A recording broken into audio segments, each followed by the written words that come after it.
get old so fast and smart too late. Welcome back, family.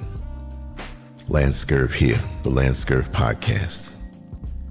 This morning, I had the most profound conversation with a dear brother, friend of mine.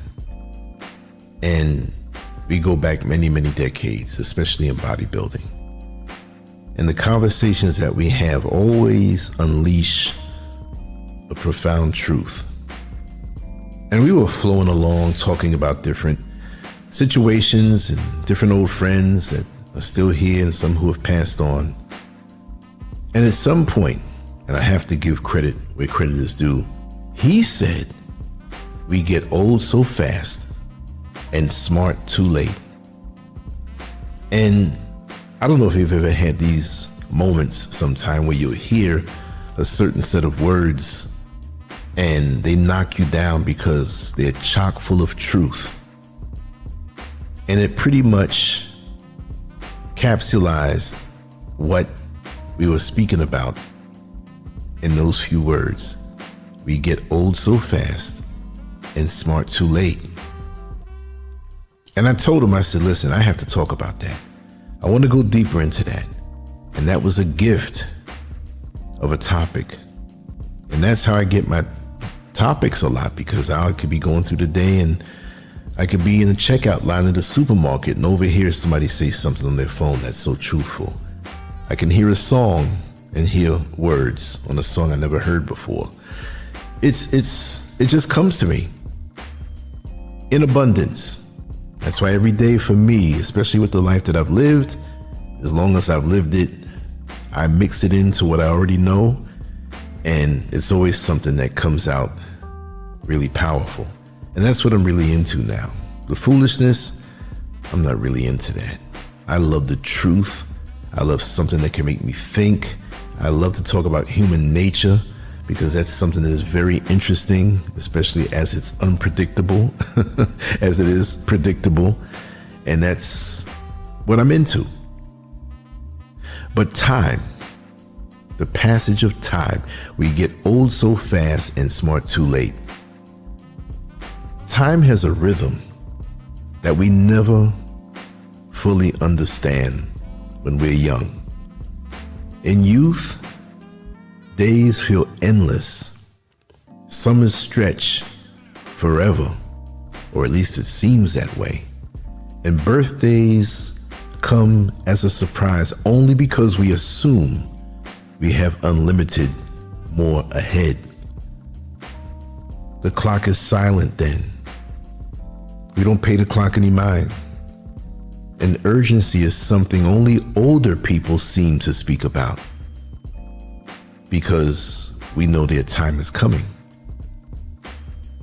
But as years stack up, as birthdays feel like they arrive every few months instead of every 12 months, the weight of that phrase becomes real.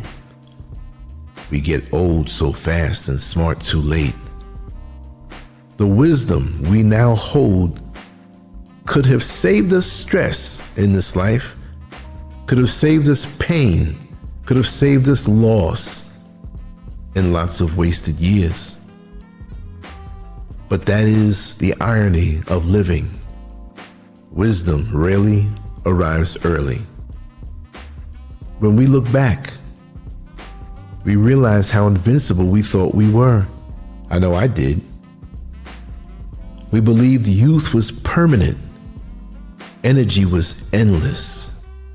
And time would always wait. But it doesn't. Time moves without permission.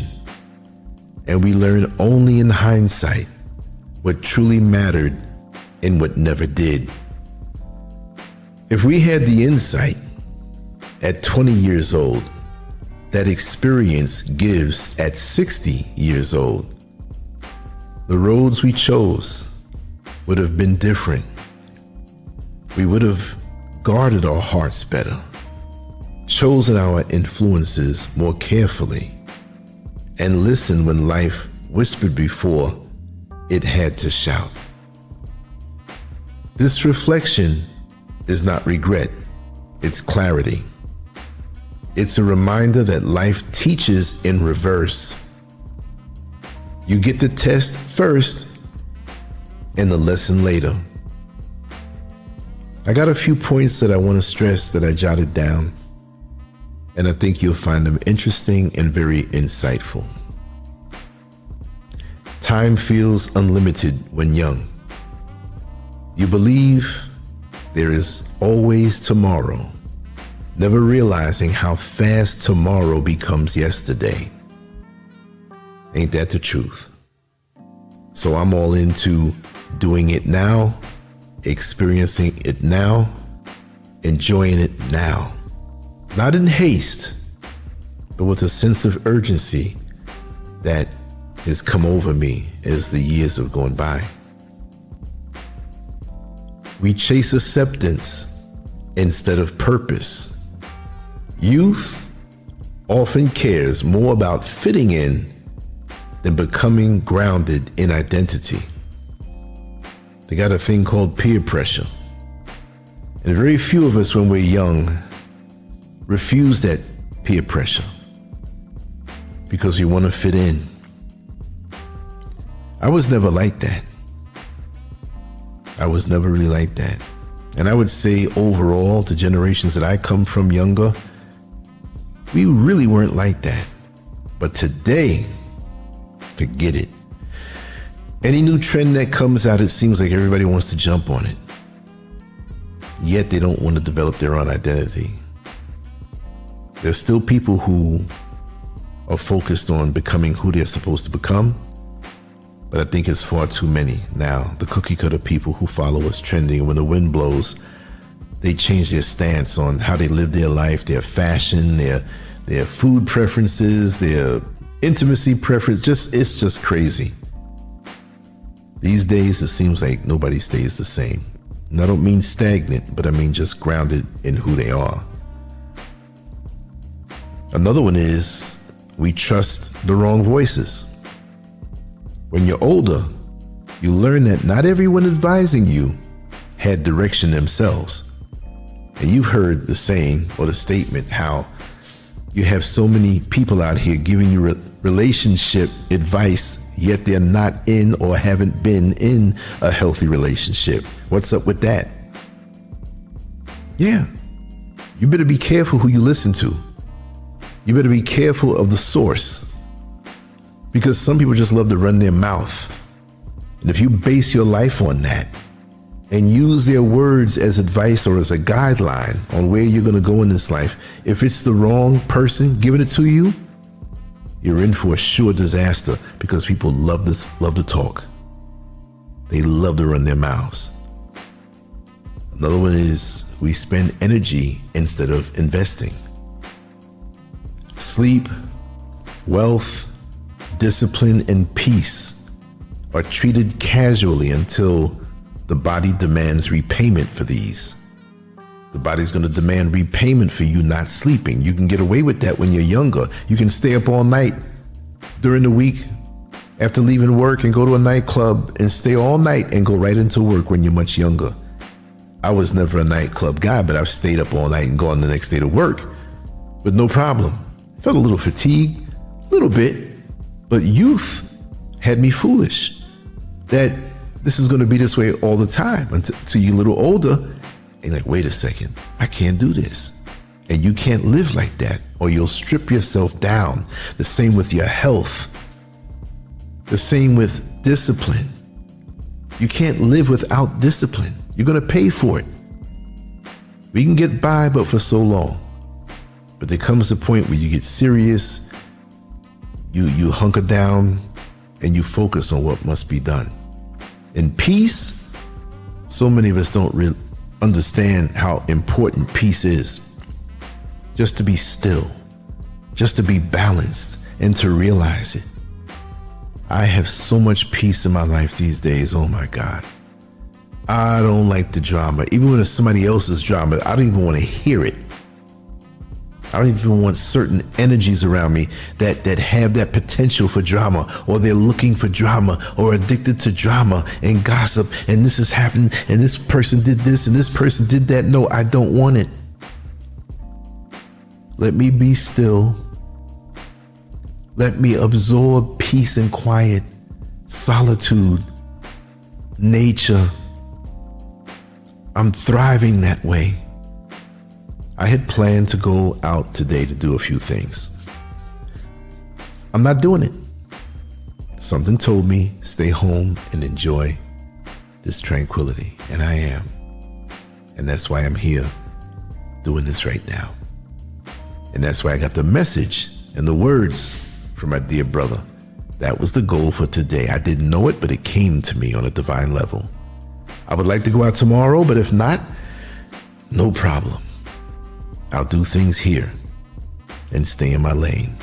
That's what's important to do. See, we have things that we want to do and we don't listen, sometimes in our youth and sometimes when we're older also. But when I get that download, when I get that divine voice, and I'm not hearing voices now, I'm not saying that, but when that feeling hits me to override what my own personal desires were, I know that has more meaning and it has more benefit for me over the long haul and immediately. It's a beautiful thing. Love feels like survival, not selection. When you're young, we chase who excites us, not who respects us. You see, we don't understand how long life can be and how deep our relationships should be based on respect. A lot of us are not looking for respect when we're younger. We're looking for the excitement. And you'll find out over time when you have no respect in that relationship, it means nothing to you, no matter how good the person looks, no matter how they make you feel. That's a lot of your own perception. A lot of us are pre-wired for a certain type of what we think is love. It's just we're pre-wired because we are the sum total of our experiences, and that what molds us to think about what this thing called love is. And lots of times it's not. You see? If you say you love my car, right? Every time I love your car. And I'm out of town and you need a car and something happened with yours is in the shop. And I say, hey, listen, get the keys. You can hold on to my car. And you say you love my car. But when you bring my car back, the gas tank is empty. When you bring my car back, there are dents and dings all over it. When you bring my car back, it's trashy, garbage in the back seat. You didn't get it that way. The car was meticulous and detailed and clean, but you said you love my car. No, it's not about saying that you love my car. You have to be in the process of loving my car. You just don't say love and that's it. Love is an action word. So if you really love my car, you will also be in the process of loving it and taking care of it while you have it in your possession as though it's yours, and bring it back the way you found it. Too many of us, oh baby, I love you, after she finished performing an act on you that felt so good. Do you really love her? Or is it because of what she does for you that way? Are you in the process of loving her? She feels sick in her stomach 2 o'clock in the morning. You're at your friend's house, she calls you up. She feels really bad. Do you make up an excuse, or do you go over to pick her up and bring her into the hospital? Which, you know, I'm scared of these hospitals. But symbolically how we're speaking. Do you sit with her? Are you in the process of loving her? Or are you just in the process of saying, oh, I love you because, let me just be honest, she gave you a blowjob? Get real. And we don't see that lots of times. And a lot of our sisters don't see that lots of times. That this man is not respecting you, but he excites you. Is he going to be ride or die?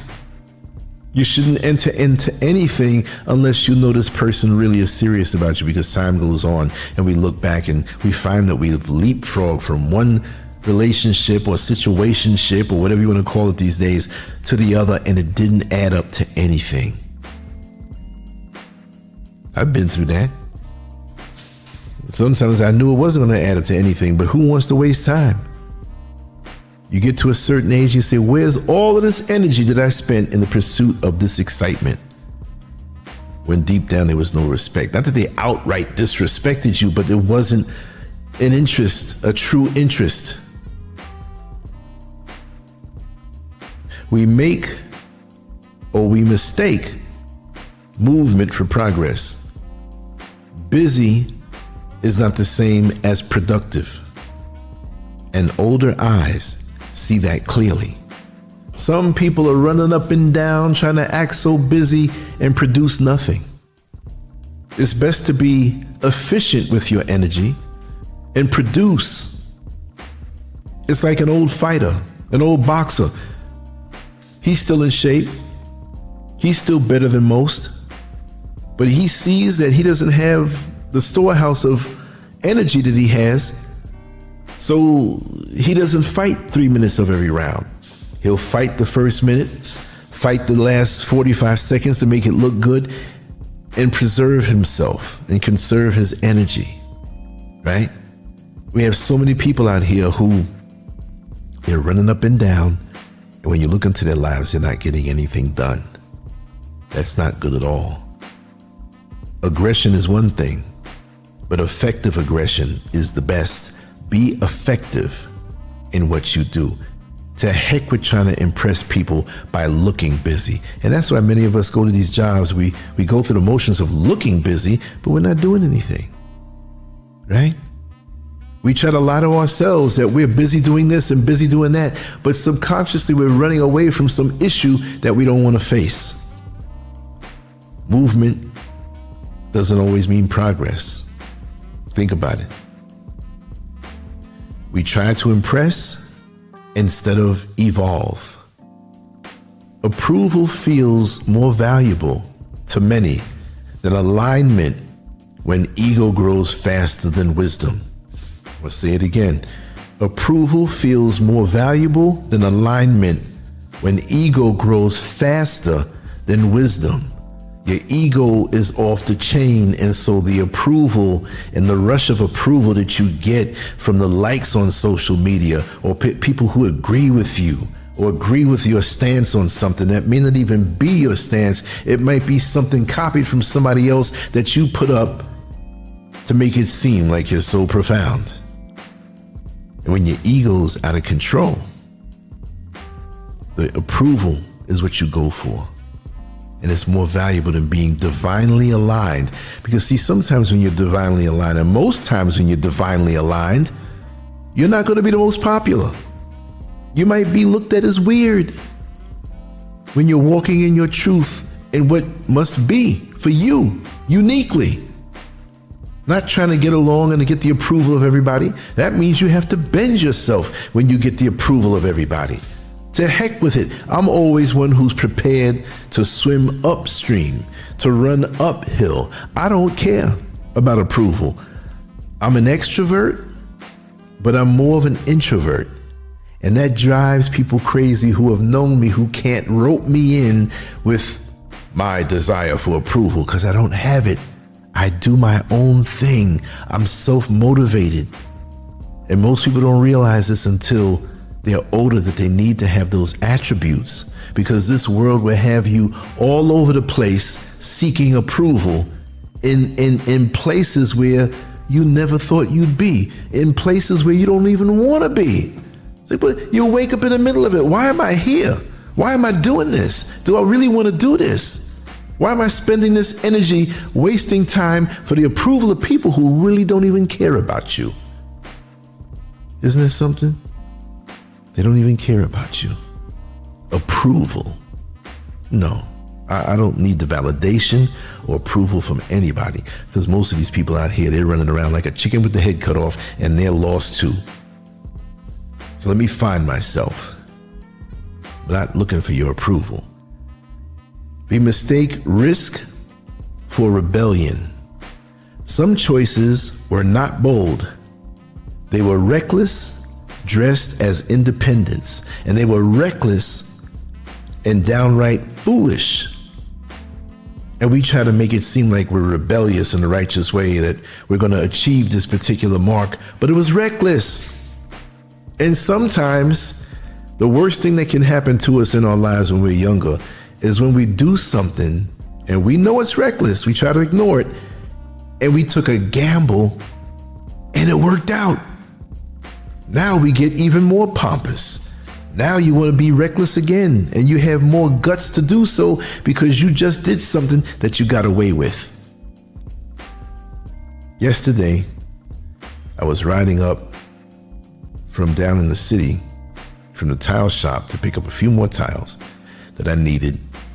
And so here we are in this little truck, this little pickup truck, me and the delivery guy. We're speaking every now and again. Friendly guy. Took a long time to get up here too because of the traffic. But when the traffic was open, we were startled so fast because there were two BMWs, brand new, that flew past us. And I'm telling you, it couldn't have been no less than 110 miles an hour. They flew past us, so we didn't even hear it coming. One after the other, they were back to back. And it's one lane on one side and the oncoming traffic on the other. Now, you know, when you overtake somebody, you pretty much have to see what's coming around the bend, or you have a sight on an opening where I can get in front of this car and get a closer position. These jokers weren't just overtaken. They were straight driving on the other side. Now, the one in front on the other side could not see over the hill. You don't overtake in a position like that because you don't know what's going to come flying over. It's not like it was a slight curve and you are higher and you can see way around the curve and you know you can overtake. This guy was barely in control of his vehicle when he saw this other truck coming over the hill and swerved back into the proper side. Now, what if there was somebody already there and he couldn't swerve back? He would have had a head-on collision, and the other car was so close behind him going at the same speed. He would have rear-ended him, they would have crashed, and I would have saw it right there. I did not want to see that. But that was an example of reckless that they got away with before, probably, to do that. They did another reckless thing, got away with it barely, and that's going to enable them to feel as though they're invincible. Why would they do that? I saw two people almost die, maybe more. That quick. Why? We don't think. We do not think. We confuse pleasure for happiness. It's true. I've had that mindset at one point. I was enjoying a lot of pleasure and I thought I was happy. What entertains the young rarely sustains the mature. You got to notice that. You think back and say, you know, I would have been crazy to get involved in that situation. And then when you're older, you weigh it all out. You're like, that was fleeting. It was weak. It was nothing to get excited over. What was that all about? And then the young folks feel that you're just, you don't understand how good this thing is. Been there, done that. Don't need to run it down. It doesn't mean you're happy. And it wasn't that I was so hedonistic that I thought only happiness came that way, but when you feel invincible, you're young, energy, your whole life is ahead of you, the clock doesn't mean anything to you because you're going to feel young forever. Yeah, you can get that way. You can be seduced into that. But as you get older, you really weigh it out. Do I really want to do this? Is this really going to bring me happiness? And you can see things from a different lens. And that's a beautiful thing. We ignore inner warnings. That voice inside was always right. but youth hears it last. That voice inside was always right, but youth hears it last. Youth doesn't want to hear it when you get those inner warnings. You want to go to that party, you want to go to that nightclub, and something tells you, don't go. But you see all the pretty girls going in there, and your friends are calling you up. Hey man, you need to come over here, man. Oh, you gonna miss it tonight.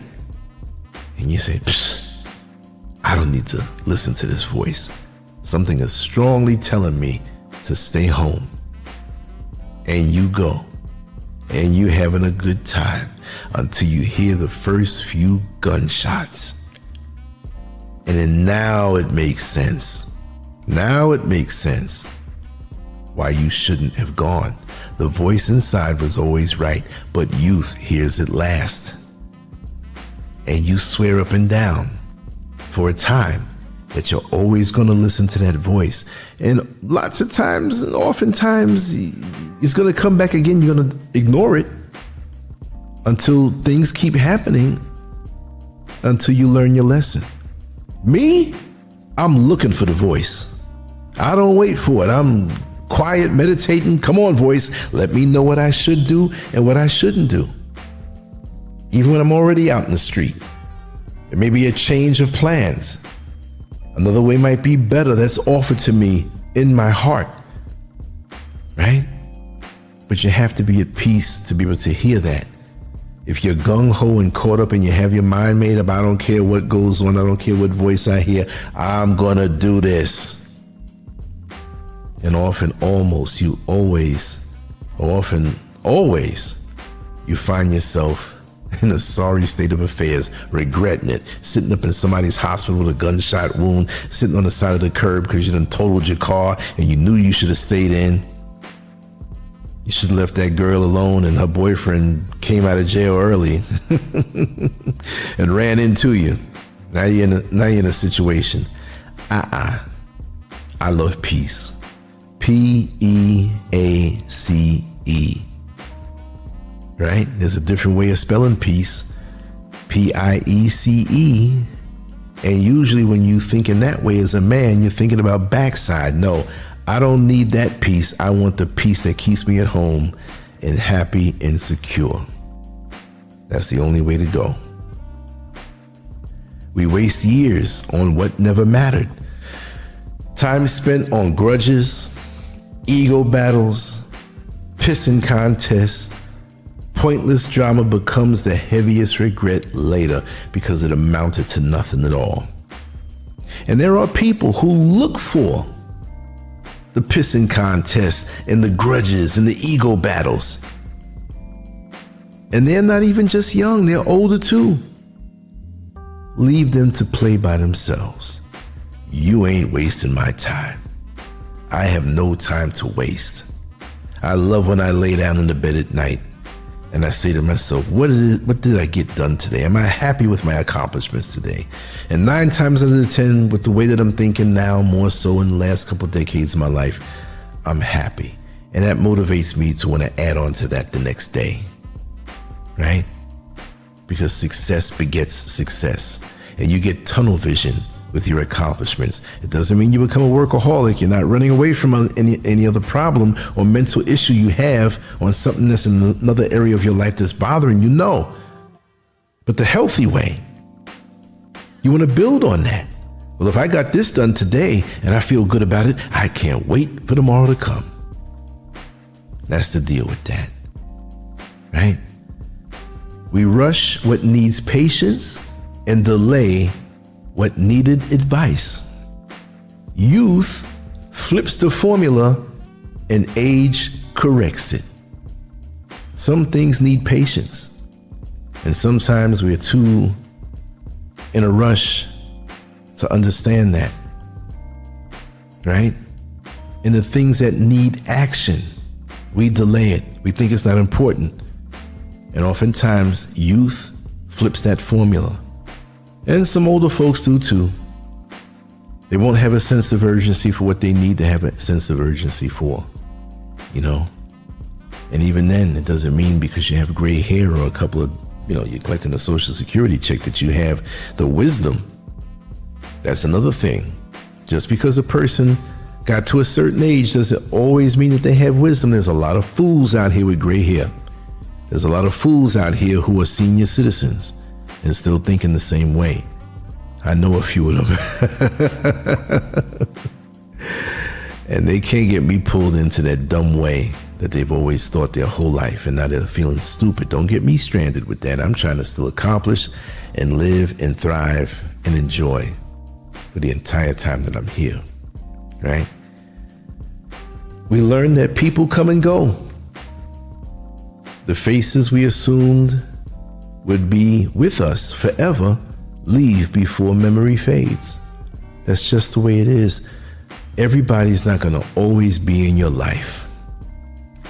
Even when they say they are, they swear they are, they promise, I'm never going to leave you, like in a relationship. I'm going to be tight with you for life, man. You're my brother for life.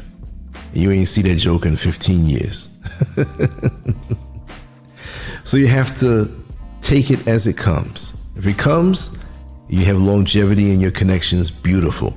If not, that's just the way it is. You're not going to maintain with everyone that comes into your life. And like they say, and I know you've said this or heard this feeling before, this saying before, that people come into your life for a season and for a purpose. Sometimes they're there for a shorter time in a profound way, and they're gone. It's like, wow, that's the reason why they were around me. Sometimes they're always there. Doesn't mean that's bad. Sometimes the sustained relationship is something that escorts you through life. Always giving you wisdom, always being that person, even just to listen, right? And hopefully you're there back for them. That's quality relationships. And today I see that we do not have as much quality relationships with the masses of people. Throwaways now. Most people are throwaways. Most people, they meet you, if they can't get something from you or some type of sensory overload, entertainment, some kind of thrill, they toss you away. And lots of times they toss you away before realizing your full potential in their lives. They don't let it flow. It's like sometimes you buy something that needs to be put together from the store, right? Go to an Office Depot or someplace, and you don't read the instructions, and you figure you can put it together without the instructions, and you throw the boxes away and realize you threw away something in there that was a screw or some type of connector that you needed. A lot of times we're given the gift of friendship and the gift of connectedness with people. We get rid of them because on the surface we think we're better than them and who they are. We don't need these people around me. And you get rid of a gift that was there for you. And that's tragic. Because when you need them and you look for them, they're long gone. We realize peace costs less than pride. Wisdom replaces the need to win with the need to rest. You don't always have to have the need to win. Win what? Win what? Too many of us make up these battles in our mind with other people, and we feel good because we won this dispute, we won this battle. What did you really win? Right? And you're not resting. You're not settled in your heart because you have to set up this next battle and that next battle. And you realize, I see people like this every day. The people who came around them don't come around anymore because everything is a pissing contest. And they have to be able to win. And their relationships and their connections don't last long. And it's sad. And I see it. And it's predictable. And you could see it. And it's funny because they don't see it. They're the last to see it or admit to it. We finally see that time is the only real currency. Everything else, money, status, applause, is rented. Time is the only thing owned, and it runs out quietly. It runs out quietly. The same way when you're driving and you're low on gas, but you forget, and all of a sudden the gas runs out and you have your foot on the gas pedal, but it seems like the vehicle's going slower, and you start pumping the gas pedal and you say, oh man, I forgot to put gas in the car. I'm out of gas. It runs out quietly, without fanfare, without big noise. That's the way it is. Growing older is not just aging. It's clarity. It's looking back and understanding that every chapter was training for the peace now allowed more than the excitement once chased. If age has granted anything, it's the freedom to admit truth. Youth is loud, reactive, and fast. Age is reflective, quiet, and sharp. The lessons did not come when we wanted them, but they came exactly when they were needed. The phrase, "we get old so fast and smart too late," is both a sting and a blessing. It hurts because it's true, but it comforts because we finally understand our journey with sober eyes. Time does not slow down, but understanding deepens. Perspective replaces fear. Wisdom replaces impulse, and self-awareness replaces approval seeking. We are not here to mourn what we didn't know. We are here to use what we finally understand, even if it arrived later than we hoped. Wisdom delayed is still wisdom gained. So the next chapter is not about regret. It's about intention. Youth was the experiment. Age is the application. I hope you got something from those shared words, which couldn't have been possible if my dear friend, my dear brother, didn't share those words with me this morning. I could have jotted a whole lot more notes and kept this longer, but I think the message is effective and you get the point of how those profound words impacted me this morning. And I'm happy. I feel complete. I got that off my chest. I look forward to tomorrow's message. Let's see what that may be. Who knows? But whatever it is, I'm going to be a worthy, happy servant and share them with you. Much love to you all. Please leave a comment. Let me know what you think. Lancescurv out. On to the next one. Peace.